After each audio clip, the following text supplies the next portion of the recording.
Muy bien, atención, podemos dar inicio. Adelante.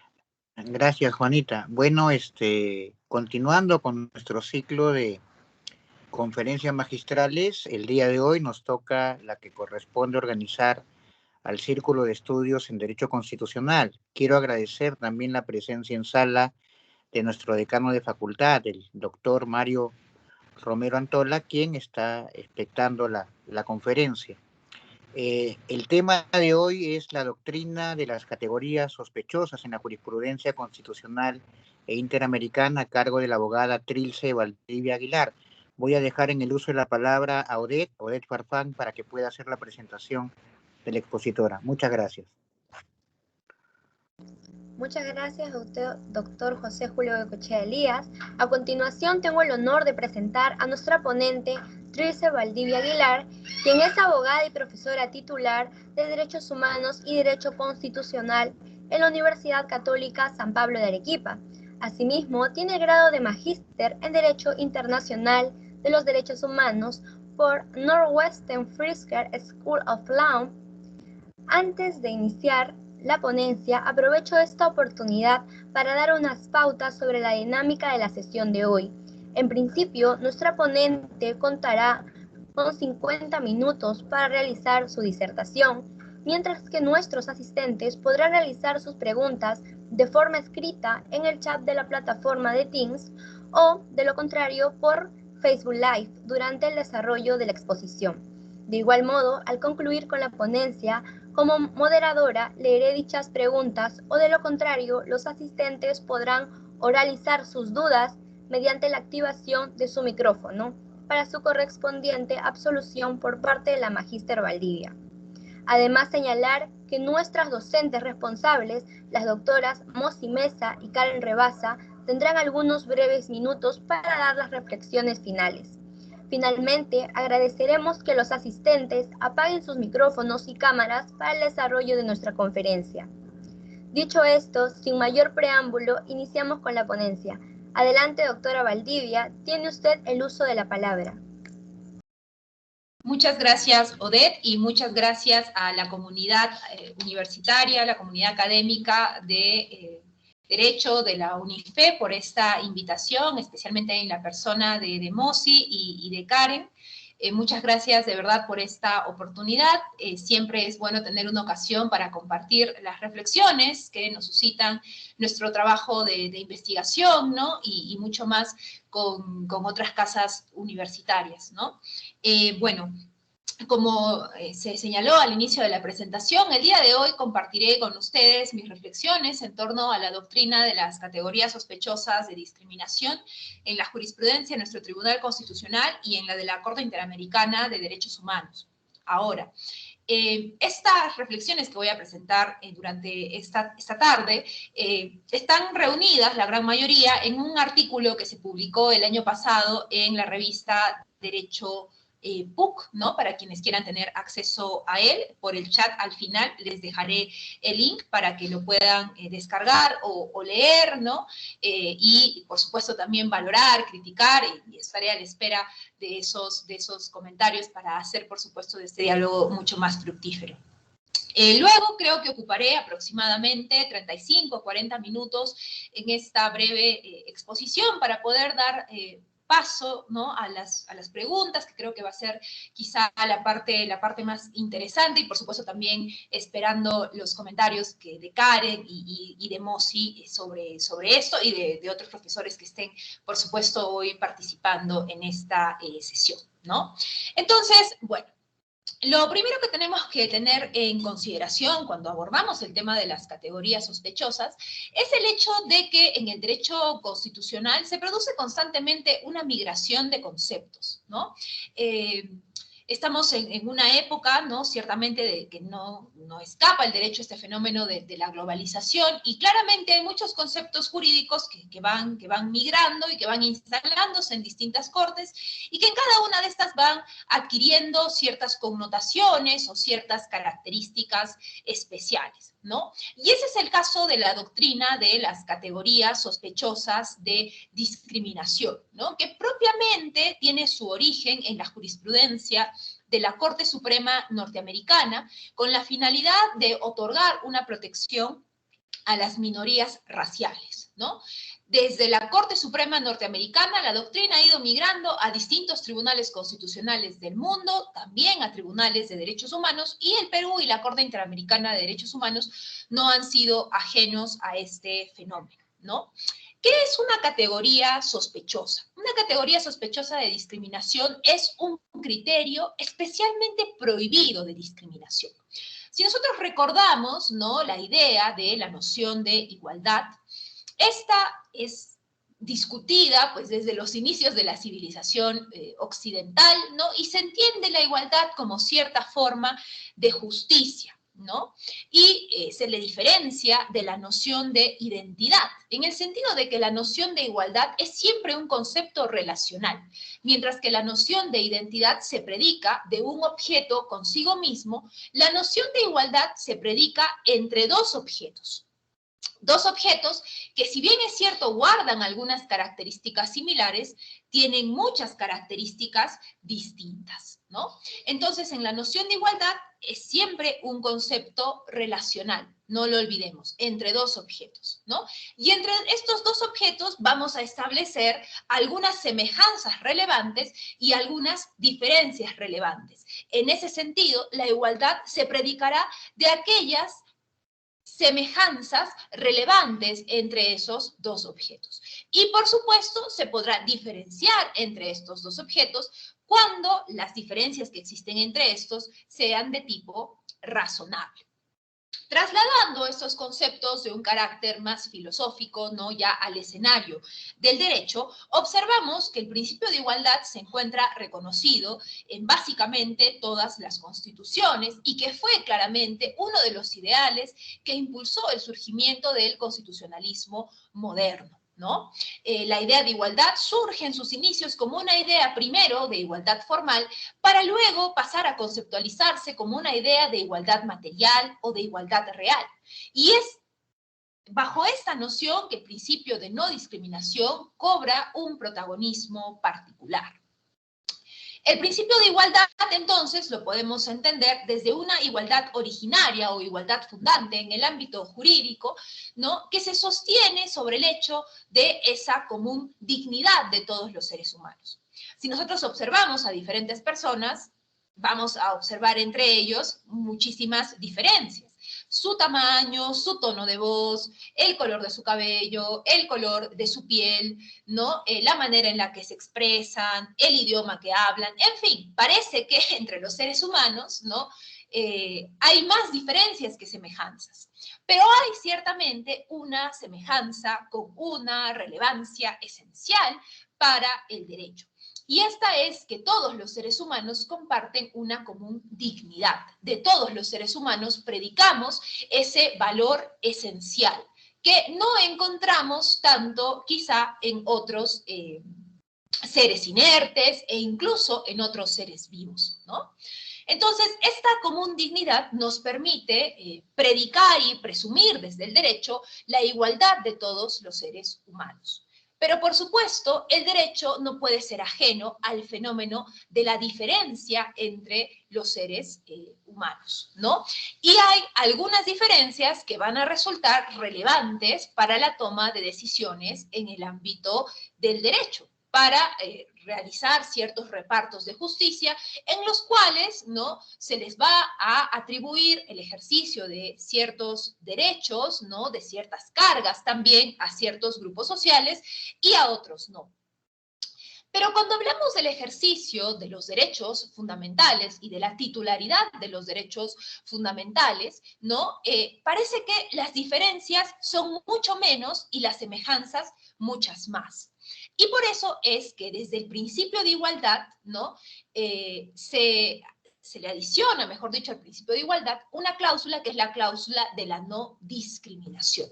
En el sentido de que entre los seres humanos vamos a predicar muchas semejanzas, ¿no? Y aunque somos conscientes de las diferencias que existen entre estos seres humanos, vamos a encontrar que algunas diferencias van a ser absolutamente irrazonables para cualquier tipo de reparto que vaya a ser el derecho, para cualquier tipo de asignación de la titularidad de un derecho fundamental que vaya a ser el derecho.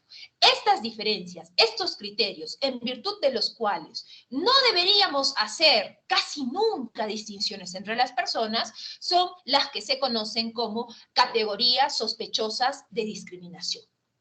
En el caso de nuestra Constitución, las vamos a encontrar reconocidas en el artículo 2.2, en nuestra cláusula de igualdad, donde se reconoce el derecho a no ser discriminado por motivos tales como el origen, raza, sexo, idioma, religión, opinión, condición económica o de cualquier otra índole. ¿Listo? Entonces, nuestro artículo 2.2 reconoce el principio de derecho de igualdad, como lo ha interpretado el Tribunal Constitucional. Reconoce una primera vertiente de la igualdad formal, de la igualdad en la ley y en la aplicación de la ley, y en segundo lugar la dimensión de la igualdad material y en concreto el derecho a la no discriminación. En el caso de la Convención Americana de Derechos Humanos, se recoge también una cláusula de prohibición de la discriminación, ¿no? Que nuevamente es muy semejante a la cláusula recogida en nuestra Constitución, donde en el artículo 1.1, ¿no?, se señala: los estados partes se comprometen a respetar los derechos y libertades reconocidos en ella y garantizar su pleno ejercicio a toda persona sujeta a su jurisdicción sin discriminación por motivos de raza, color, sexo, idioma, religión, opiniones políticas o de cualquier otra índole, origen nacional o social, posición económica, nacimiento o cualquier otra condición social. Muy bien, entonces pareciera que el problema está zanjado porque, bueno, no se pueden hacer diferencias en virtud de estos criterios. Pero claro, esta no es una prohibición absoluta en el sentido de que, si bien es cierto, se debería procurar no hacer casi nunca una diferencia en virtud de estos criterios, pueden darse ocasiones, como lo ha probado la jurisprudencia constitucional y los casos que han llegado a las altas cortes, que es necesario diferenciar en virtud de estos criterios, ¿no? Por ejemplo, cuando se trata de favorecer a ciertos colectivos o a ciertos grupos que han sido postergados en el ejercicio de sus derechos y que necesitan alguna ayuda, vamos a decir, un pequeño empujón, ¿no?, por parte del ordenamiento jurídico para alcanzar verdaderas condiciones de igualdad de oportunidades. Y en ese sentido, el derecho hace diferencias, por ejemplo, en virtud de la raza de un determinado grupo de personas para permitirles acceso a la educación universitaria. Pero ¿no estaba prohibida acaso la discriminación por raza?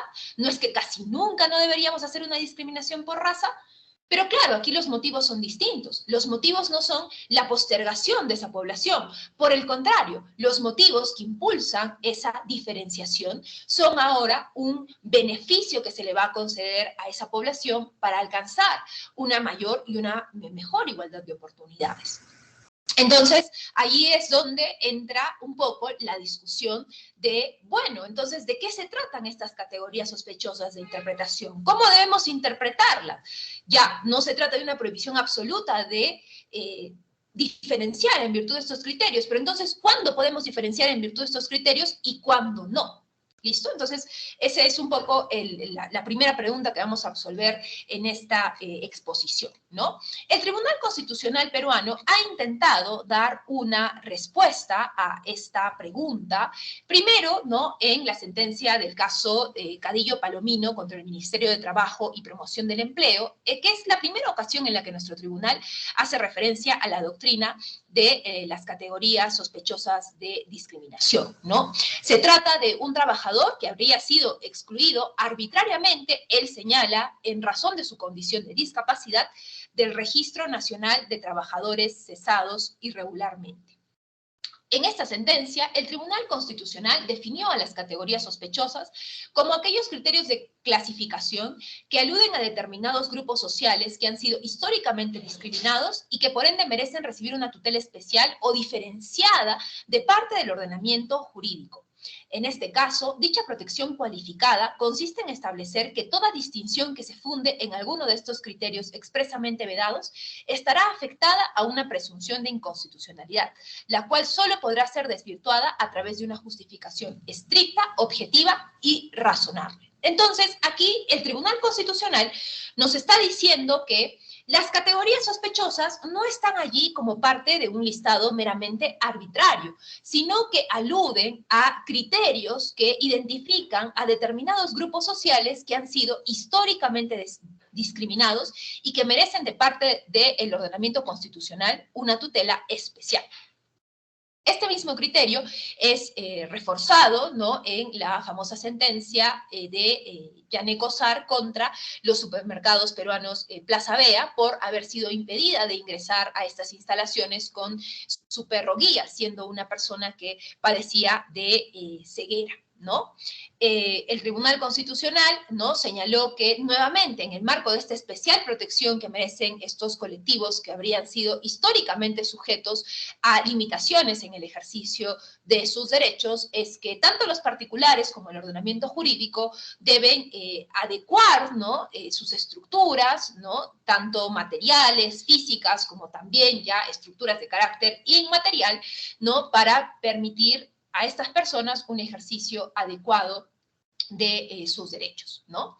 Entonces, cuando estamos ante la interpretación, ¿no?, de un posible criterio de discriminación, de alguna manera los lentes que tenemos que ponernos, nos sugiere el Tribunal Constitucional, es entender que esta prohibición de discriminación, ¿no?, lo que hace es prohibirnos, ¿no?, diferenciar a personas en virtud de criterios por los cuales han sido víctimas históricas, ¿no?, de una limitación en el ejercicio de sus derechos, ¿no? Entonces, cuando nos hablan de la raza, no necesariamente se trata de diferenciar por raza a todas las personas por igual, sea que son de, no sé, una raza europea o indígena o afro, ¿no?, sino de que tenemos que tener un especial cuidado de proteger a aquellas personas que dentro del gran conjunto de las razas humanas han sido especialmente postergadas en sus derechos en virtud de su raza. Entonces ahí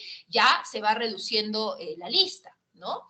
Del mismo modo, cuando se refiere a la categoría sexo, ¿no?, de lo que se trataría es no tanto de no discriminar, ¿no?, en sentido amplio entre hombres y mujeres, sino de una especial atención a las mujeres como un colectivo vulnerable, e incluso, ¿no?, dentro de las mujeres a los colectivos más vulnerables, como pueden ser, por ejemplo, las mujeres embarazadas, ¿no?, que están realizando labores, ¿no?, porque normalmente pues se ha entendido que las instituciones estaban reacias pues a dejar a la mujer participar del ambiente laboral, por ejemplo, ¿no? Entonces, serían los lentes que tendríamos que ponernos, ¿no? Cuando hablamos de la categoría edad, estaríamos hablando de principalmente aquellas personas que en virtud de su edad enfrentan limitaciones al ejercicio de sus derechos, como es el caso de las personas, digamos, adultas mayores, ¿no? Entonces, esto lo vamos a encontrar, ¿no?, también en el caso María Chura Arcata del Tribunal Constitucional, donde una señora, ¿no?, mayor de 70 años es impedida de acceder a un crédito en el Banco de la Nación, incluso presentando la posibilidad de tener un garante, ¿no? ¿Y esto por qué? Porque simplemente había una orden de no concederles estos préstamos, ¿no?, a personas mayores de una determinada edad, ¿no? Entonces, el tribunal dice, no se puede operar esta discriminación en virtud de la edad, porque se trata de un colectivo vulnerable, las personas de la tercera edad. Y por supuesto, eso no significa entonces pues que se les va a regalar el dinero sin esperar ningún retorno, sino que se tienen que exigir algunas garantías razonables, ¿no?, de modo que estas personas puedan acceder a estos préstamos. ¿Listo? Entonces, ese es de alguna manera los lentes que uno se tiene que poner cuando interpreta una cláusula de discriminación. De lo que se trata entonces es de identificar cuán arraigada socialmente se encuentra una situación de vulnerabilidad en las circunstancias actuales. Entonces, cuando hablamos de raza, ya ¿Cuál de estas razas, por decirlo de algún modo, ¿no? Todavía se encuentra en las circunstancias actuales en una situación de vulnerabilidad, ¿no? Las personas, en virtud del criterio de edad, ya, ¿qué personas en qué rango etario se encuentran en esa situación de vulnerabilidad? No discriminar por nacionalidad, ya, ¿qué personas que son nacionales de otros estados se encuentran particularmente en una situación de vulnerabilidad en las circunstancias actuales, ¿no? Esa es, digamos, la primera pregunta. Entonces, cuando nos aproximamos a la interpretación de la cláusula de igualdad, nos dice el Tribunal Constitucional, hay que ponerse esos lentes. Adicionalmente, el Tribunal Constitucional ha desarrollado una metodología, ¿no?, para determinar en qué casos las diferenciaciones, incluso cuando se hacen en virtud de estos criterios prohibidos de discriminación, deben dar lugar a una auténtica discriminación y a una auténtica, pues, sanción, ¿no?, por parte del ordenamiento jurídico, sanción en sentido amplio, por supuesto, ¿no? Entonces, de lo que se trata es de realizar un test de proporcionalidad que se conoce como el test del escrutinio estricto, ¿no?, que tiene una serie de pasos que voy a pasar a detallar muy brevemente y para mayor abundamiento podrán acceder al mismo en el artículo que les compartiré al final de esta sesión. Bueno, lo primero que hay que hacer es verificar si hay una diferenciación legislativa, ¿no? Si la ley está diferenciando entre dos grupos y por qué está diferenciando entre dos grupos o por qué está diferenciando entre dos personas. Cuando hablamos principalmente de categorías sospechosas, la diferenciación va a ser generalmente entre dos grupos, ¿no? En segundo lugar, de lo que se trata es, por supuesto, de identificar, ¿no?, que estos dos grupos o personas pues, se encuentren en una situación análoga desde el punto de vista fáctico y jurídico, ¿no? Entonces, que nosotros podamos establecer una comparación entre esos dos términos. En segundo lugar, tenemos que determinar el nivel de intensidad de la intervención en la igualdad. Puede ser que se trate de una intensidad grave. Generalmente, cuando se diferencian en razón de categorías sospechosas, la intensidad es grave. ¿Listo? Cuando se está diferenciando por la religión de una persona, por el idioma que habla, por la raza que tiene, es una diferenciación grave. También hay diferenciaciones medias, ¿no?, y de intensidad leve, ¿no? Generalmente cuando se realiza una diferenciación que no está afectando el ejercicio de un derecho fundamental, y en el caso de la intensidad leve, cuando no se está diferenciando en virtud de alguno de estos criterios sospechosos, sino que se están teniendo en cuenta otros criterios, ¿no? Como por ejemplo, puede ser cuando a algunos grupos de personas que están se les concede algunos beneficios penitenciarios y a otros no, y eso es en virtud del delito que han cometido, ¿no? O sea, el delito que cometiste no es una categoría sospechosa, entonces se entiende que allí puede haber una diferencia legislativa que es de una afectación leve a tu derecho a la igualdad y que no es una afectación grave como sucede en el caso, pues, de las categorías sospechosas, ¿no? Después, lo que hacemos es analizar de por sí ya la medida legislativa, ¿no? Y aquí es importante tener en consideración que no importa tanto con qué intención hizo el legislador la ley, si el legislador tenía o no la intención de discriminar. Eso no importa mucho, importa si en los hechos, en las consecuencias, esa ley termina por tener consecuencias discriminatorias y por seguir postergando a una determinada población en el ejercicio de sus derechos. Entonces, lo primero que se va a analizar es la finalidad de la medida diferenciadora, y con finalidad nos referimos a que tiene un propósito legal dentro del ordenamiento jurídico. ¿Listo? ¿Qué bien constitucional quiere optimizar o quiere alcanzar y qué medio está proponiendo para alcanzar ese bien constitucional? En cuarto lugar, se va a analizar la idoneidad de la medida, es decir, que la diferenciación que se ha planteado va a permitir lograr esa finalidad, va a permitir optimizar ese bien constitucional. En quinto lugar, se hará un examen de necesidad, es decir, se escogerá, ¿no? Se supone, la ley ha escogido el camino menos lesivo, es decir, aquella medida que la única posibilidad que tenía era diferenciar entre esos dos grupos, porque si no diferenciaba entre esos dos grupos era imposible alcanzar la finalidad que se había propuesto. Y finalmente se realizará un examen de proporcionalidad. Ahora, cuando hablamos de un escrutinio estricto, es decir, cuando hablamos de una vulneración probablemente grave del derecho a la igualdad, los pasos de la necesidad y de la proporcionalidad se van a aplicar de alguna manera más ajustada, ¿no? Entonces, aquí es donde cobra sentido este término de escrutinio estricto, ¿no? ¿Por qué? Porque en el caso del escrutinio estricto, ¿no? Se va a hacer muy enfático en que la medida adoptada sea la única posible, es el único medio efectivamente necesario, ¿no? El único medio entre muchos otros posibles. Entonces, ahí va a haber una mayor incidencia.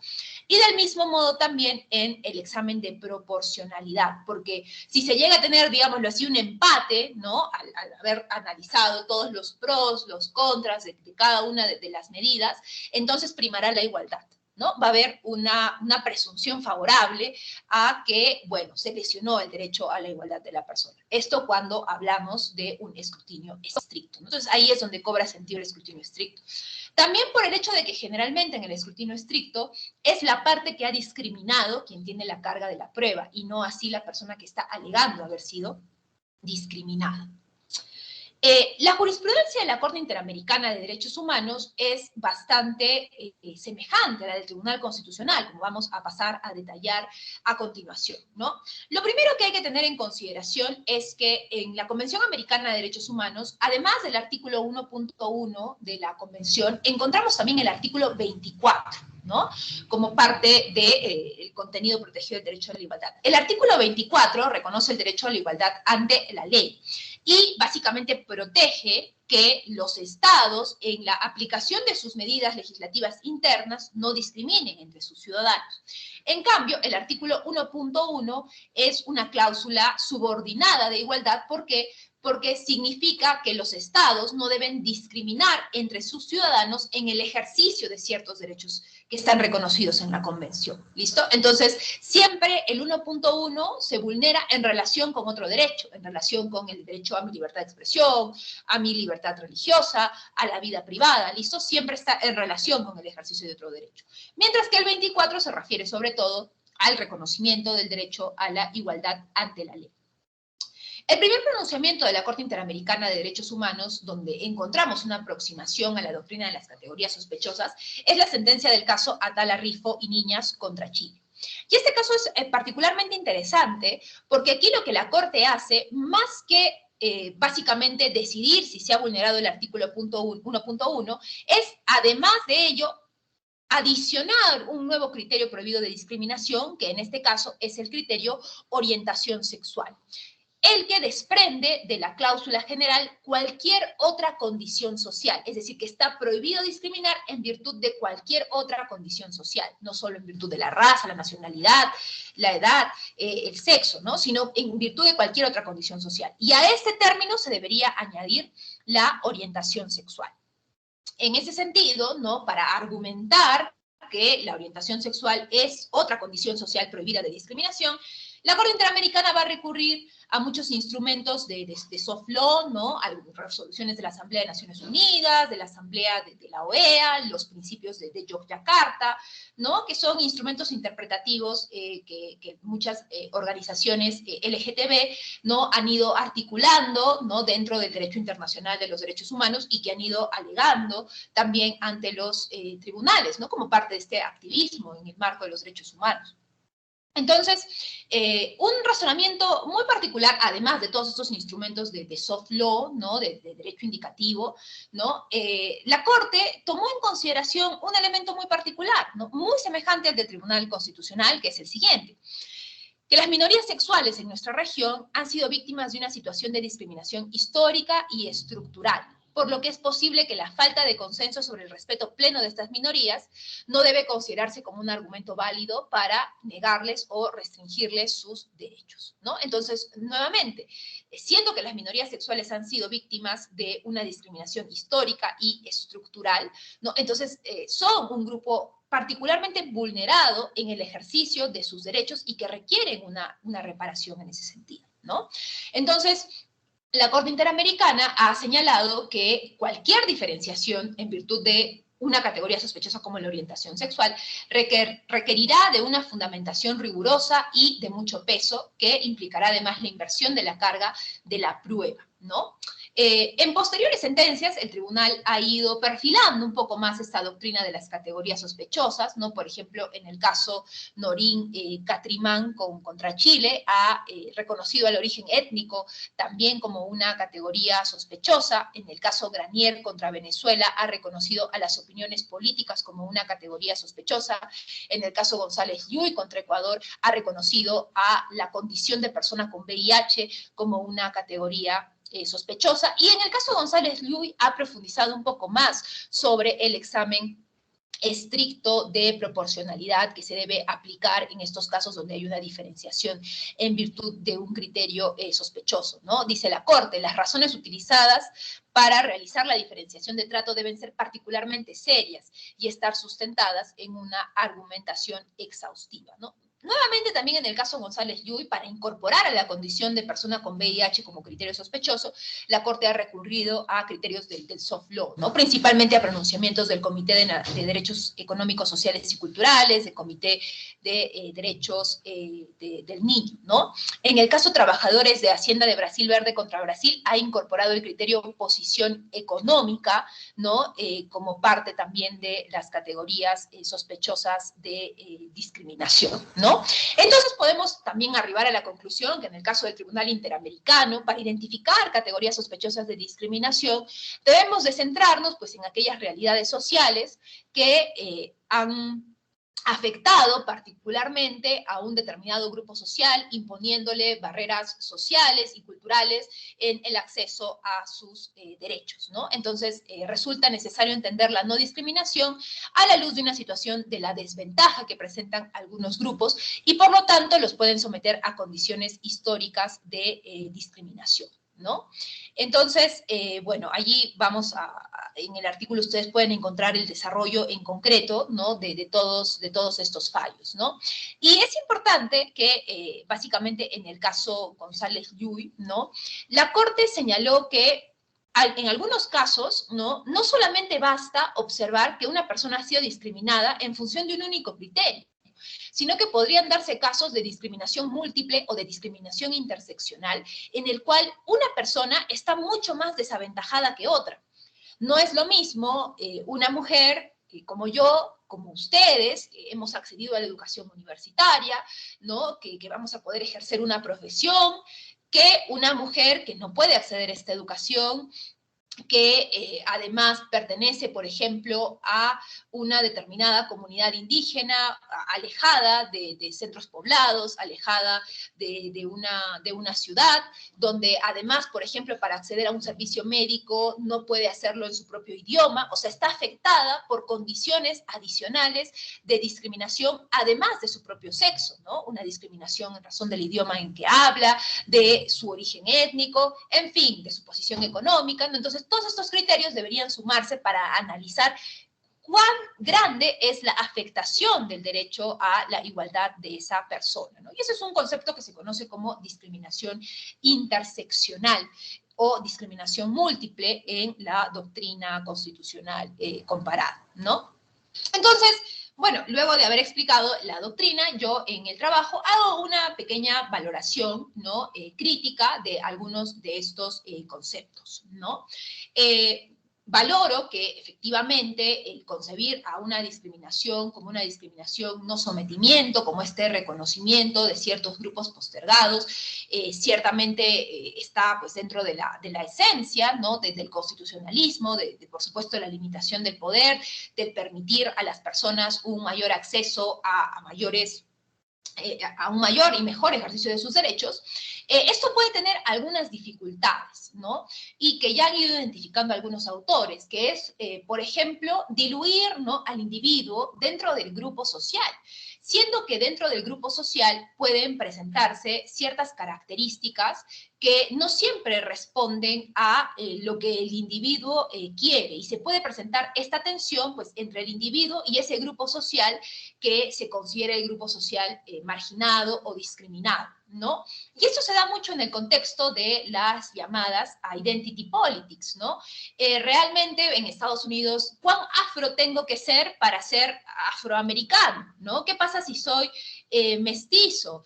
¿Qué pasa si el color de mi piel no es tan oscuro como el de otra persona, ¿no? Y entonces empieza a darse este juego de, bueno, tú no eres tan afro como el otro, ¿no? Entonces, cuestiones en cuanto a qué define finalmente las características de un grupo social en virtud de su raza, por ejemplo, ¿no? Que son algunos, creo que es en el ámbito donde principalmente se da este tipo de problemas, ¿no? Entonces, ese es un primer problema que se identifica, ¿no? Es decir, un individuo que alega que ha sido discriminado inmediatamente tiene que identificarse como parte de un determinado grupo social para alegar que su discriminación se ha dado en virtud de un motivo sospechoso, ¿no? E incluso podría darse el caso de que el grupo no reconoce a ese individuo como parte del grupo, ¿no? A ti no te están discriminando en virtud de tu raza, ¿no? Claro, por una cuestión ya más que todo, pues, de identificación entre la persona y ese grupo, ¿no? Entonces, claro, como el paradigma del reconocimiento trata de reconocer la valía de un determinado grupo social, ¿no? Dentro de la comunidad y de que este grupo social no siga siendo postergado en sus derechos, ¿no? Esto ha llevado, nos dice Suyit Choudhury, a que muchos tribunales subsuman a los individuos que reclaman un acto discriminatorio en una categoría que no necesariamente se ajusta a los matices de su individualidad. Son también los tribunales quienes determinan las características de los grupos que se adscriben a una determinada categoría, enfatizando las semejanzas más resaltantes entre los miembros del grupo y acentuando sus diferencias con respecto a los individuos que no forman parte de este, ¿no? Y bueno, al respecto presento también, ¿no? Algunas nociones que están de alguna manera renovando esta noción de la igualdad de grupo, ciertamente todavía criticadas, pero que serían un paso más adelante a quizá absolver estas objeciones, ¿no? Y uno de ellos es los aportes de Martha Feynman desde la teoría de la vulnerabilidad, ¿no? En el sentido de que básicamente todos los seres humanos somos vulnerables. Por supuesto, hay personas que en virtud de las condiciones sociales son sujetas a una mayor vulnerabilidad que otras, pero eso no quita que todos los seres humanos seamos vulnerables. Y quizá la pandemia lo ha evidenciado muchísimo, ¿no? Porque, por supuesto, habían ciertos grupos etarios y ciertos grupos de personas con ciertas comorbilidades que estaban en la posibilidad de ser más afectadas por esta enfermedad, pero había muchos casos donde uno se sorprendía que una persona de 22 años acabe utilizando una cama UCI, ¿no? Entonces, de alguna manera eso nos lleva a repensar un poco, ¿no? Realmente el concepto mismo de la vulnerabilidad, ¿no? Y cómo debe interpretarse la vulnerabilidad y cómo armonizamos el hecho de que todos los seres humanos somos vulnerables con el hecho de que sí hay circunstancias históricas y estructuras sociales que afectan principalmente a ciertas personas y a ciertas poblaciones en virtud de ciertas características, ¿no? Un segundo problema con la doctrina, ¿no? Unas críticas que se han dado es el tema, pues, del escrutinio estricto, ¿no? Se dice que finalmente el escrutinio estricto no es tan estricto, no es tanto un test de razonabilidad, ¿no? Sino que muchas veces lleva a los tribunales a... Básicamente el Estado ya va condenado, ¿no? O sea, tú le vas a aplicar un escrutinio estricto al Estado y el Estado dice, bueno, ya no hay manera de vencer este escrutinio estricto, ¿no? De verdad me van a condenar por haber cometido una vulneración del derecho a la igualdad, ¿no? Y de que muchas veces es un poco arbitrario, ¿no? Yo creo que más esta crítica está dada para el escrutinio estricto en la sede norteamericana, ¿no? Donde hay un escrutinio estricto, un escrutinio intermedio y un escrutinio leve, ¿no? Hay otras formas de test. El Tribunal Constitucional tiene su propio test. La Corte Constitucional de Colombia ha realizado también un test integrado de igualdad. El Tribunal Europeo de Derechos Humanos tiene también un propio test de igualdad, ¿no? Más o menos que es el test de la calibración, ¿no? Se le conoce en la doctrina, ¿no? Entonces, claro, realmente los test de igualdad ofrecen, o el test de proporcionalidad en general, también criticado por eso, ofrece realmente ese criterio que sea posible de brindarle una seguridad jurídica a los justiciables, o finalmente sirve más que todo como un medio para que los jueces justifiquen lo que ellos piensan que es la solución correcta en el caso, ¿no? Entonces, yo creo que efectivamente el test de escrutinio estricto sí ofrece una metodología que permite ordenar, modelar el razonamiento, ¿no? Pero no necesariamente para solucionar una controversia de igualdad tiene que recurrirse al escrutinio estricto como único medio y modelo de razonamiento, ¿no? El juez, siempre y cuando ofrezca razones suficientes, persuasivas de la decisión del caso, no necesariamente tiene que ceñirse en concreto a una herramienta hermenéutica, ¿no? Y claro, efectivamente sí, en algunos casos es necesaria identificar una gradación, ¿no?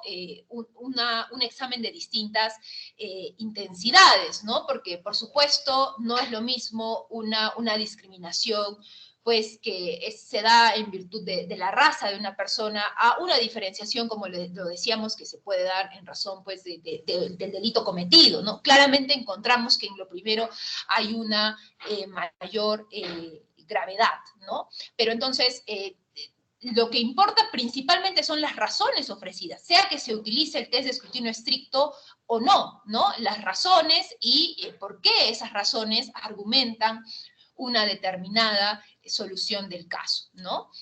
Y del mismo modo, también algunos autores ya han propuesto otros test de igualdad alejados de este modelo norteamericano, de este modelo de los escrutinios, ¿no? Donde se analice principalmente esa afectación de la vulnerabilidad, ¿no? Y aquí lo que yo creo es que es muy importante atender a las circunstancias del caso. O sea, siempre hay discriminaciones más graves que otras, ¿no?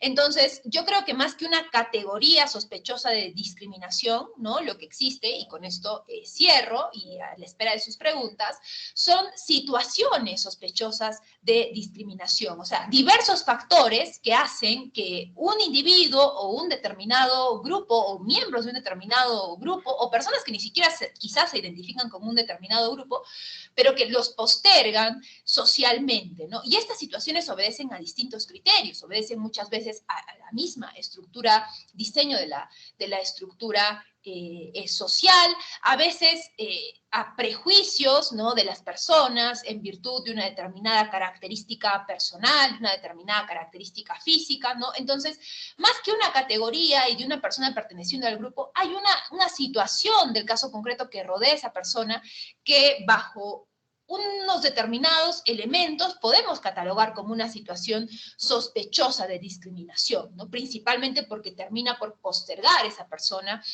en el ejercicio de sus derechos fundamentales, ¿no? Entonces, eso sería básicamente, ¿no? las reflexiones que tendría para compartir con ustedes esta tarde, y por supuesto muy gustosa de atender a sus preguntas y comentarios al respecto.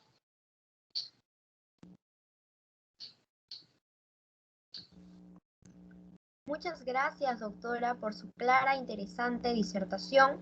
A continuación pasaré a leer las siguientes preguntas que han formulado nuestros asistentes. Si bien reconocemos que hay grupos que han sufrido discriminación durante periodos históricos determinados, en su opinión, doctora, ¿esto no los convierte en una especie de grupo especial que en la práctica dejaría a otros grupos en desventaja e incluso puede provocar nuevas discriminaciones con el tiempo? Sí, respondo pregunta por pregunta, o prefieren hacer un grupo de preguntas, pregunta por pregunta. Listo, muy bien. Entonces, sí, efectivamente es también una de las objeciones que se presenta a la doctrina de las categorías sospechosas, ¿no? Y a esta idea de la igualdad de grupo. Por eso yo creo que los aportes en esa línea, creo que hay que investigarlo más, quizá leerlo más con una mayor profundidad. Los aportes de Marta Feynman sí pueden resultar interesantes, ¿no? En el sentido de observar que, claro, el que haya algunos grupos que históricamente hayan sido principalmente afectados por el diseño de las estructuras sociales en el ejercicio de sus derechos, no quita que así como todos los seres humanos somos igualmente dignos, somos también vulnerables, ¿no? O sea, no hay un ser humano, pues, que es un superhéroe, ¿no? No sé, es Hulk o está afectado, no sé, Spider-Man, afectado por algún tipo de carga genética que lo hace totalmente fuerte, ¿no? Frente a la enfermedad, ¿no? Frente a la adversidad, ¿no? O sea, creo que todos los seres humanos somos susceptibles de ser afectados en algún momento por una circunstancia que nos va a hacer vivir la vulnerabilidad, ¿no? O sea, creo que esa es una realidad que no se puede soslayar, que no se puede dejar de lado, ¿no? Y creo que en ese sentido es importante explorar los aportes que se dan en esa línea, ¿no? Pero, por otro lado, en el diseño, ¿no?, de las acciones afirmativas que se dan a favor de determinados grupos que han sido históricamente vulnerados, hay que tener en consideración también que siempre una medida afirmativa es una medida temporal, ¿no? O sea, no se trata de que para siempre todas estas personas van a tener un estatus diferenciado del resto de las personas, sino que se trata de como igualar la cancha hasta alcanzar una igualdad de oportunidades inicial, ¿no? Y una vez que eso se logra, entonces ya todos pasamos a competir en una igualdad de condiciones, ¿no? Por ejemplo, yo creo que para las mujeres, ¿no?, que actualmente nos desempeñamos en nuestras labores, ¿no?, encontramos las dificultades actualmente del entorno laboral, pero si en algún momento llegamos a superar esas dificultades, qué bueno sería, creo que estaríamos muy dispuestas a competir como en igualdad de condiciones, ¿no? O sea, sin una cuota o sin una medida especial, porque se ha alcanzado ese primer techo de una igualdad de oportunidades, ¿no? Pero hasta que no se logre ese momento, entonces sí se pueden activar algunas medidas para lograrlo. Como les digo, creo que son medidas temporales. No se trata de perpetuar el estatus especial de un determinado grupo social, ¿no? Muchas gracias, doctora Valdivia, por absorber esa pregunta. La siguiente pregunta es, ¿considera usted que al no tener matrimonio igualitario en el Perú, en nuestra legislación, no se está garantizando el derecho a la no discriminación? La pregunta está relacionada con lo avanzado que está en esta materia México. Muy bien, gracias por la pregunta. Generalmente, ¿no?, en el derecho constitucional comparado, la argumentación desde el matrimonio igualitario se da a partir de un derecho a la igualdad, ¿no? Y esa diferenciación en igualdad y una discriminación en virtud de la orientación sexual, ¿no? Porque entonces una persona que tiene una tendencia heterosexual sí puede decidir llevar adelante un matrimonio, y una persona con una orientación homosexual, sí, en este caso no heterosexual, no puede llevar adelante ese proyecto, ¿no? Pero lo cierto es que existen también otras posiciones en virtud de las cuales, ¿no?, el asunto del matrimonio no es tanto así un asunto que se argumenta desde la igualdad y la no discriminación, sino que principalmente se argumenta desde el diseño mismo de la institución del matrimonio. Entonces podemos encontrar ahí dos perspectivas, ¿no? Entonces, generalmente, una perspectiva favorable al matrimonio igualitario reconocerá que hay ese vínculo con el derecho a la igualdad, y en particular la igualdad y no discriminación en virtud de la orientación sexual, y una posición que podríamos llamar esencialista, ¿no?, del concepto del matrimonio, ¿no? Y en ese sentido, el matrimonio no depende tanto, es decir, es esencial al concepto del matrimonio la heterosexualidad, ¿no?, por una serie de consecuencias que tiene el diseño de esa institución en el orden social, ¿no? Que el matrimonio tendría un diseño particular que obedece a un modelo de la heterosexualidad, y que la convivencia entre personas del mismo sexo no cumple con esa misma finalidad que cumple el matrimonio. En ese sentido, no serían realidades comparables, ¿no? Entonces, digamos, tenemos esas dos posiciones, ¿no?, en el derecho comparado, y por un lado, la posición que reconoce que hay una vinculación entre el acceso al matrimonio y la no discriminación por orientación sexual, ¿no?, donde no habrían argumentos razonables, ¿no?, para, de alguna manera, presentar un impedimento a las personas del mismo sexo para acceder a esta institución, y por otro lado, donde sí habrían razones, ¿no? Entonces, podríamos conversar sobre este tema en otro momento. Yo al respecto tengo una posición, lo diré abiertamente, conservadora, si se quiere, esencialista, ¿no? Y me gustaría compartir también mis razones de cómo considero el diseño de la institución matrimonial, ¿no? Esa es mi opinión, pero claramente se reconoce razones poderosas, ¿no?, sobre todo de la exclusión que viven muchas parejas del mismo sexo en cuanto al acceso de sus bienes, ¿no?, de las decisiones vitales que se toman muchas veces, el acompañamiento, el abandono de la familia que padecen las personas LGTB, que sí es necesario, que creo que el Estado debe atender, ¿no? Pero, como les digo, en otra ocasión puedo compartir con ustedes mis argumentos en virtud del diseño de la estructura matrimonial, que finalmente son creo que obedecen sobre todo a la perspectiva que tenemos en cuanto a la sexualidad humana, ¿no? Y sobre cómo se ejerce la sexualidad humana hay muchas perspectivas, ¿no? Entonces eso lo podríamos conversar en otra ocasión. Muchas gracias, doctora Valdivia, por su precisa y clara respuesta. Antes de continuar con las preguntas formuladas de forma escrita en la plataforma Teams, le daré el uso de la palabra a nuestro decano, Mario Romero Antola. Doctor, ¿tiene usted el uso de la palabra?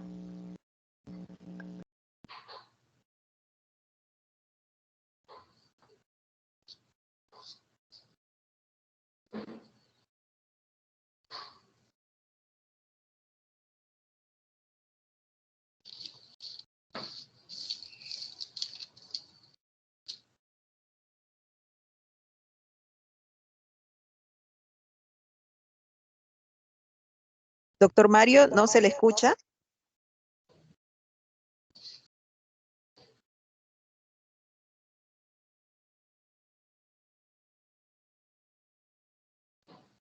Al parecer se desconectó. Bueno, esperaremos que retome contacto.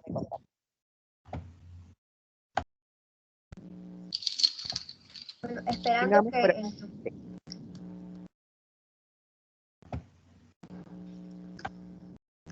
esperando que el doctor pueda arreglar estos problemas técnicos, continuamos con la tercera pregunta. Doctora Valdivia, ¿considera que la medida tomada por el gobierno al inicio de la pandemia que permitía la salida intercalada de mujeres y hombres transgrede el derecho a la igualdad al realizar una diferenciación sobre la base de una categoría sospechosa que es el sexo?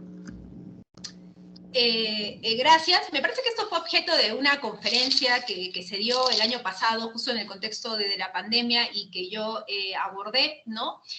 Donde yo creo que la medida, nuevamente, ¿no? Cuando analizamos una categoría sospechosa, se hace esta discriminación en razón del sexo, pero claro, al ser una medida que en algún modo no tiene en consideración los distintos roles sociales que cumplen varones y mujeres, puede ser una medida que afecte de manera más grave el derecho a la no discriminación, ¿no? Entonces, por ejemplo, si tú le dabas salida solo a las mujeres porque ellas hacen el mercado, claramente estamos ahí operando bajo un criterio prejuicioso, o sea, como que solo la mujer sabe hacer el mercado, ¿no? Yo creo que la intencionalidad, de algún modo, fue acabar con, de alguna manera, este prejuicio que existe en nuestra sociedad, ¿no? Donde solo la mujer se dedica a las actividades domésticas y los varones no. Y creo que en ese sentido tenía una finalidad o un propósito que no era discriminatorio. El problema ya viene con la conveniencia o la inconveniencia de la medida, ¿no? Porque de lo que se trataba en la pandemia, ¿de qué era? De que la mayor parte de personas se quedaran en sus casas. Entonces, al tú desarrollar esta salida intercalada, lo que ocasionó es que las personas salieran de su casa, el día que le tocaba al varón, salía el varón que vivía, los varones que vivían en esa casa, el día que le tocaba a las mujeres, salían el día que les tocaba salir, ¿no? Entonces, al final lo que se generó fue que la medida terminó siendo contraproducente, ¿no? Entonces, yo creo que propiamente la medida no necesariamente se tiene que analizar bajo un prisma de no discriminación, sino más bien todo lo contrario. Creo que la medida no tuvo tanto un sesgo prejuicioso, ¿no? Lo que quería más bien la medida era desterrar un poco ese prejuicio de que solo la mujer puede salir a hacer las compras básicas, ¿no? Y que también los varones deberían participar en ese rol. Entonces, creo que en ese sentido no tendría tanto una óptica discriminatoria. Creo que la medida más bien fue irrazonable por las consecuencias sociales que trajo. Es decir, lo que queríamos solucionar no lo terminamos solucionando porque terminaron saliendo varones y mujeres y un despelote, ¿no? Al final la medida no cumplió la finalidad que tenía. Pero creo que discriminatoria no era, porque efectivamente más bien lo que se trataba era de acabar de alguna manera con un prejuicio en relación al rol que cumple la mujer en la actividad doméstica, ¿no? Continuando con la ronda de preguntas, tenemos una mano alzada de la señorita Marta. ¿Podría abrir su micrófono y regresar su duda, por favor? Sí, ¿cómo están? Buenas tardes con todas. A la doctora Magíster Trilce Valdivia, mi pregunta es la siguiente. Bueno, a raíz de lo que estaba comentando hace unos minutos, también me vino a la mente el caso Rosa Náutica, por ejemplo, ¿no? Pero no es exactamente la pregunta. Lo que yo iba era, y recordaba, el caso Ugarteche, el caso Paredes, el caso Morán, el caso de las madres Darlene Jenny, que es de más reciente exposición pública, y me preguntaba si en este caso el Estado y algunas instituciones, llámese RENIET, no están dejando de lado su labor también de proponer algunas iniciativas legislativas que les permitan ampliar su marco de actuación y no se siga vulnerando los derechos humanos de este grupo de minorías, ¿no? Porque definitivamente el caso Ugarteche viene ya desde el año 2010 y han pasado 11 años y después de ese caso han venido otros y todavía no encontramos soluciones. Gracias. Sí, bueno, algunas de las soluciones en ese caso son, por ejemplo, la aplicación del control difuso de convencionalidad, ¿no? Creo que en estos casos un principio que también rige un poco la actuación de estos organismos, si es que no tienen un compromiso en particular con una determinada, o no lo quieren hacer ver como un compromiso particular con la comunidad LGTB, en fin, no lo sé, a veces hay razones que tienen los funcionarios públicos que uno definitivamente no necesariamente conoce, pero creo que un criterio importante que también tienen que tener en consideración es el principio del interés superior del niño, ¿no? Que en muchos de estos casos se termina viendo afectado y que creo que podría ser una herramienta a partir de la cual, desde un criterio objetivo, ¿no? Que estos funcionarios públicos podrían decidir, ¿no? En ciertos casos, por supuesto, ampliar, ¿no? estos espacios de reconocimiento, ¿no? De situaciones de diversidad, ¿no? Porque finalmente se termina generando una situación de desprotección, ¿no? De la comunidad LGTB y de los menores, las familias, ¿no? Entonces creo que en ese sentido sí sería importante, por un lado, esa aplicación del control difuso de convencionalidad, pero por otro lado también, quizás, si es que no se quiere hacer este recurso, ¿no? Al derecho internacional de los derechos humanos, o no se quiere tener una posición, por decirlo de algún modo, pues, activa, ¿no? Sí se podría hacer recurso a ciertos principios reconocidos también en el derecho civil nacional, ¿no? Creo que ahí juega un papel importante el principio del interés superior de los menores, ¿no? Porque terminan siendo finalmente en estas realidades las personas más afectadas, ¿no? Por lo menos en cuanto a los últimos casos que usted había citado, ¿no? Gracias. Terminando entonces la ronda de preguntas, agradecemos la absolución por parte de nuestra ponente y prosiguiendo con la dinámica de la conferencia, le cedo la palabra a la magíster Karen Rebasa, quien brindará algunas palabras de clausura. Muchas gracias, Odette. Muy buenas tardes con todos. Interesante e ilustrativa la exposición de la doctora Valdivia en relación a la doctrina de las categorías sospechosas como criterio de interpretación y aplicación del derecho a la igualdad ante la ley. En principio, pues las leyes se presumen constitucionales por la legitimidad democrática de los legisladores, ya que son elegidos popularmente, ¿no? Entonces, cuando hay una categoría sospechosa, esa presunción se invierte y el legislador tiene una carga mayor de justificación de la distinción que está haciendo. En palabras de la doctora Valdivia, pues se tiene que indicar la finalidad de la medida diferenciadora. Y ello, pues, se ve traducido en el escrutinio estricto, lo cual hoy ha sido profundizado por nuestra ponente. Es importante el trabajo que ha desarrollado sobre este tema tanto el Tribunal Constitucional como la Corte Interamericana. La Corte Interamericana particularmente ha identificado como categorías sospechosas a la orientación sexual, la condición de VIH positivo, la discapacidad, entre otros, los cuales también son identificados como grupos de especial protección en nuestro tercer Plan Nacional de Derechos Humanos, lo cual pues está en la línea de lo que señala el Tribunal Constitucional respecto al artículo 2.2 de la Constitución, lo cual por supuesto no tiene el carácter de numerus clausus. En ese sentido, como bien lo ha señalado la doctora Valdivia, frente a las objeciones que se puedan dar a esta doctrina en los tribunales, resulta importante contextualizar la identificación de las categorías sospechosas sobre la base de un examen a las condiciones históricas, sociales, políticas de la persona afectada por una situación que podría calificarse como discriminatoria, así como, por supuesto, la situación particular de la víctima en concreto. Muchas gracias por lo compartido hoy, doctora Valdivia. Sin duda, nuestras estudiantes y el público asistente han ampliado sus conocimientos respecto a este tema, cada vez más recurrente en jurisprudencia. Muchas gracias, doctora Rebasa, por su nutrida reflexión. A continuación, la doctora Mosi Mesa brindará algunas palabras de clausura. Muchísimas gracias, estimada Odette. Gracias, Trilce, por haber aceptado tan generosamente a nuestra invitación y tan rápidamente a nuestra invitación.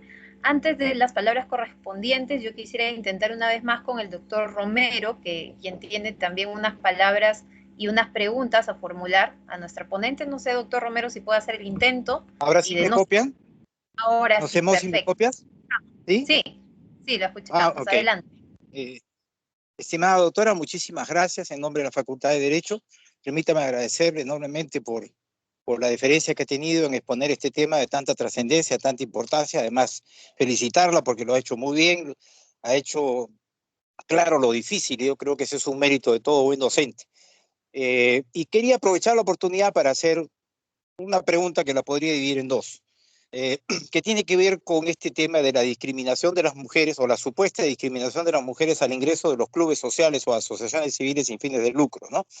En el entendido que hay unas normas peruanas que indican que no se puede hacer, pues, impedir a través de una norma estatutaria el ingreso de mujeres porque se considera discriminatorio, ¿no?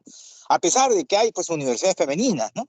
Colegios femeninos, hay las Girl Scouts, hay organizaciones masculinas que no tienen ningún problema, como la Hermandad de Cargadores del Señor de los Milagros, que es estrictamente para varones, y muchas otras, como los Boy Scouts, pero esas no han sido materia de objeción, ¿no? Han sido objeción el Club Regatas Lima y el Club Nacional, y aparentemente las normas como que tendrían direccionalidad. Y si usted conoce, pues, si este asunto ha llegado a los tribunales peruanos o hay alguna jurisprudencia que pudiera mencionar a nivel internacional. Muchísimas gracias nuevamente. Felicitaciones a Mosi, a Karen y a todas las personas del círculo por siempre traer excelentes expositores y escoger los temas de interés que todos nuestros estudiantes requieren. Muchas gracias. Gracias, doctor Romero, por sus generosas palabras. No tengo identificado propiamente casos en mujeres. Hay una jurisprudencia muy antigua ya de la Corte Suprema de los Estados Unidos de América que yo no creo que siga vigente, sobre todo en relación a los últimos casos de trabajadores transgénero, ¿no? Y trabajadores también discriminados en virtud de su orientación sexual, que salió el año pasado. Discúlpenme, en este momento no recuerdo el nombre, pero es un caso precisamente de los Boy Scouts, ¿no? Y si los Boy Scouts podían tener en sus estatutos el hecho de quizá no recibir a personas con una inclinación no heterosexual, ¿no? Entonces, me parece que allí se tendría una jurisprudencia, como le digo, no es exactamente dentro del ámbito de las mujeres, ¿no? Pero, como decíamos, ¿no? En todo caso, en toda medida que se presuma discriminatoria, ¿no? Lo importante es el análisis de si perpetúa una situación de discriminación o no de las mujeres, ¿no? O sea, ¿de qué clases de clubes se tratan? ¿Están perpetuando un prejuicio contra las mujeres? Un prejuicio porque no pueden participar de un determinado deporte, un prejuicio porque no pueden realizar unas actividades que se presumen exclusivas para los varones, ¿no? Entonces, creo que lo que se tendría que observar en primer lugar es ese tema, ¿no? Del prejuicio, si es que se está alimentando un prejuicio o no. Creo que eso es lo esencial. Y luego ya secundariamente viene un análisis ya en cuanto a la razonabilidad, la proporcionalidad de la medida, ¿no? Y esto sucede muchas veces, por ejemplo, con relación a los torneos, ¿no? Se dice que en los torneos, que por qué hay torneos diferenciados, que por qué hay un torneo de varones, por qué hay un torneo de mujeres, por qué no hay torneos donde juegan ambos, ¿no? En fin. Entonces, ahí ya vienen otras consideraciones, yo creo, ¿no? O sea, siempre y cuando se absuelva, que no existe de alguna manera, no se observa en la ley de la finalidad, de la necesidad, ese prejuicio, ¿no? Creo que ya se puede pasar al segundo análisis más de la proporcionalidad o de la razonabilidad de la medida en sí misma, ¿no? En que creo que en estos casos tiene que ver con las consecuencias que puede traer el privar de acceso a una mujer a un determinado establecimiento, ¿no? Y que justifica que no pueda acceder a ese establecimiento. claro, ya hemos obviado que no son motivos prejuiciosos, no se identifican motivos prejuiciosos, ¿no? Entonces, creo que también tiene que ver ahí si se trata del ejercicio de un derecho fundamental o no, ¿no? Si se va a ver afectada en el ejercicio de un derecho fundamental o se está viendo afectada en el acceso a una determinada prestación, ¿no? Porque es distinto la gravedad cuando estamos impidiendo el ejercicio de un derecho fundamental o postergando el ejercicio de un derecho fundamental que cuando estamos simplemente quizá impidiendo el acceso a una determinada prestación, ¿no? Que yo creo que ahí sí tiene un papel importante ese elemento, ¿no? Porque también, claro, ya viene todo el tema discriminatorio en materia del consumo, ¿no? También ahí, y una actuación del principio de no discriminación entre particulares, ¿no? Entonces, claro, ahí tenemos que ver, yo creo que ya muchos criterios de contexto, ¿no? Y ahí también pueden ayudar los casos americanos, ¿no? Recientemente resueltos, ¿no? Ciertamente con distintas opiniones, ¿no? Se trata de negocios abiertos al público, se trata de quizá vínculos contractuales personales, ¿no? Vínculos contractuales mínimos que no impiden el acceso de un sector de la población a un determinado bien o servicio, ya. Entonces creo que se tiene que hacer ese análisis, ¿no? Porque pues quien yo contrato para que entre a mi casa para que arregle la terma, ¿no? No me pueden exigir que sea necesariamente mujer, ¿sí sabes? Es alguien que va a entrar a mi casa y las preferencias que yo tengo en ese contrato son de muchos niveles, ¿no? Pero ya si yo soy una compañía más grande, si de mí dependen los trabajos de muchas personas, ya, es otra circunstancia, ¿no? Entonces, una cosa es yo sola contra el mercado y otra cosa es un agente poderoso del mercado. Entonces, creo que esos son elementos que tienen que analizarse contextualmente, ¿no? Y ahí hay muchos casos, como le digo, principalmente en la jurisprudencia norteamericana y quizá también podríamos encontrar algunos en la jurisprudencia alemana, ¿no? No en concreto sobre el caso del sexo, pero sí sobre estas situaciones más amplias de discriminación entre particulares, ¿no?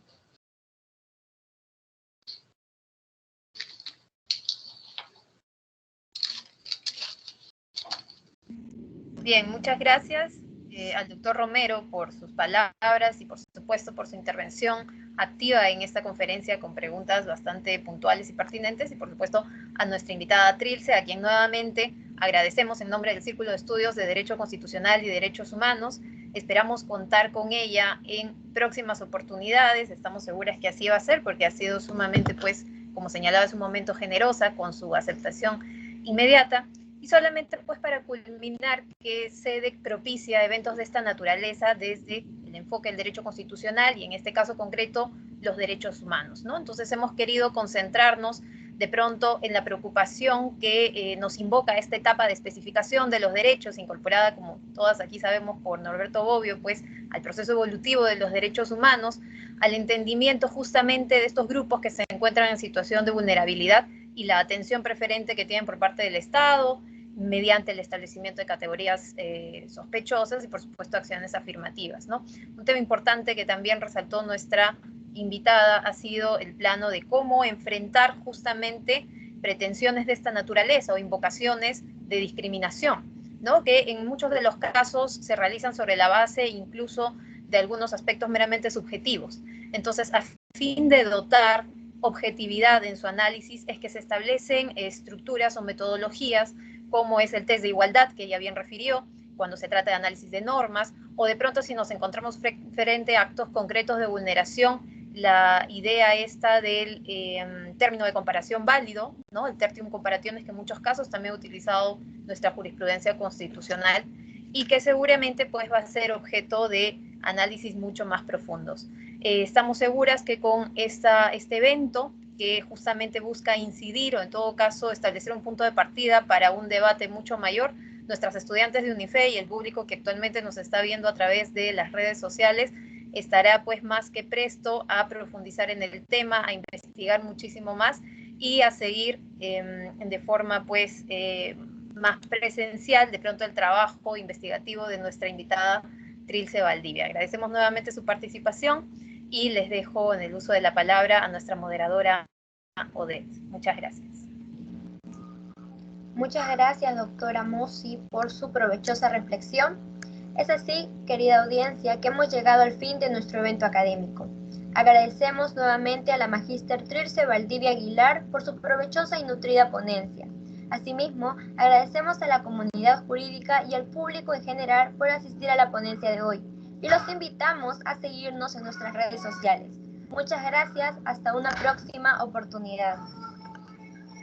Ok, gracias Odette, gracias a la integrante del círculo por tan provechosa conferencia y invitarlos, gracias también al doctor Romero por estar conectado en línea, invitarlos a la próxima conferencia. Permítanme hacer un pequeño cherry porque es del Círculo de Estudios de Derecho Penal. Va a estar a cargo el doctor Bramont, entonces con el permiso de la chica del CEP, también trató de jalar un poquito haciendo la propaganda. Están todas invitadas y tenemos preparadas 2 conferencias más en este ciclo, ojo. Una de la Defensoría del Estudiante que va a tratar, estamos coordinándola sobre el acoso laboral, y la última que se ha proyectado justo antes de la semana de finales a cargo del doctor Ramírez Jefferson sobre APA 7ª edición, esperando que todas sean del interés de ustedes. Gracias Mosi, gracias Karen, gracias a la expositora, de verdad brillante la exposición, y como dijo el doctor Romero, ha hecho fácil lo difícil, y eso no es fácil. Muchas gracias, y Juanita, estamos en tus manos para que puedas cerrar la conferencia. Gracias a todas, bendiciones. Gracias a todas, gracias. Hasta una próxima oportunidad. Yo espero también organizar algo por aquí, ya les voy avisando para poder seguir en contacto. Muchas gracias. De todas Gracias. maneras. Muchísimas gracias a todos los participantes el día de hoy. Una foto. A ver, por favor. 1, 2, 3. Ya está. Perfecto. Muchas gracias. Listo. Gracias, Mosi.